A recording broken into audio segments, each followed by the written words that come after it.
ഏഴിലം കാട്ടിൽ പണ്ടൊരു കാക്ക ഏകാദശി നോറ്റു. 7:30 വെളുപ്പിനുണർന്നു. പിന്നെ 7-8 നാഴിക പറന്നു. പോകും വഴിക്ക് തുടിച്ചു കുളിക്കാൻ ഭാരതപ്പുഴയിലിറങ്ങി. കുളിച്ചു നീന്തി കയറുമ്പോൾ ഒലിച്ചു പോയി പുഴയിൽ. കാലിട്ടു തുഴഞ്ഞപ്പോൾ കാലിനു കിട്ടി 4-5 പൊന്നും കിങ്ങിണി. കൈയിട്ടു തുഴഞ്ഞപ്പോൾ കയ്യിൽ കിട്ടി കല്ലു പതിച്ചൊരു കങ്കണം. ചിറകിട്ടു തുഴഞ്ഞപ്പോൾ ചിറകിലുടക്കി ചിത്രവർണ്ണ പൂമാല.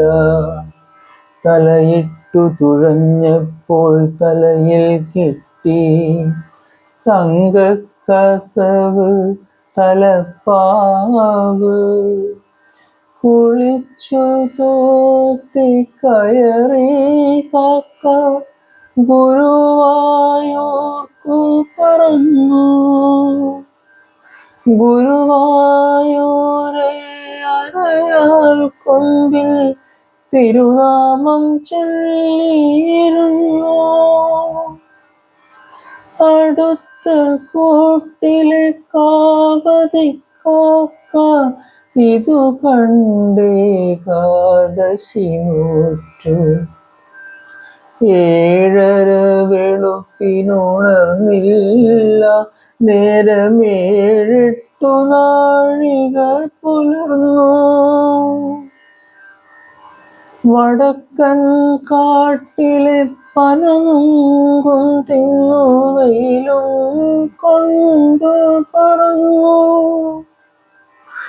പോകും വഴിക്കു തുടിച്ചു കുളിക്കാൻ ഭാരതപ്പുഴയിലിറങ്ങി.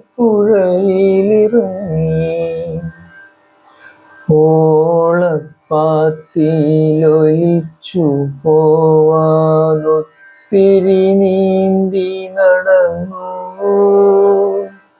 കാലിട്ടു തുഴഞ്ഞപ്പോൾ കാലിൽ കൊത്തി കാരിയും കോരിയും പൂമീനും.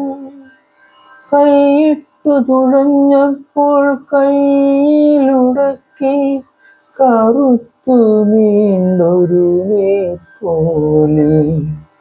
ചിറകിട്ടു തുഴഞ്ഞപ്പോൾ ചിറകിന്നു വീണു ചുറ്റിയെറിഞ്ഞൊരു വീശുവല.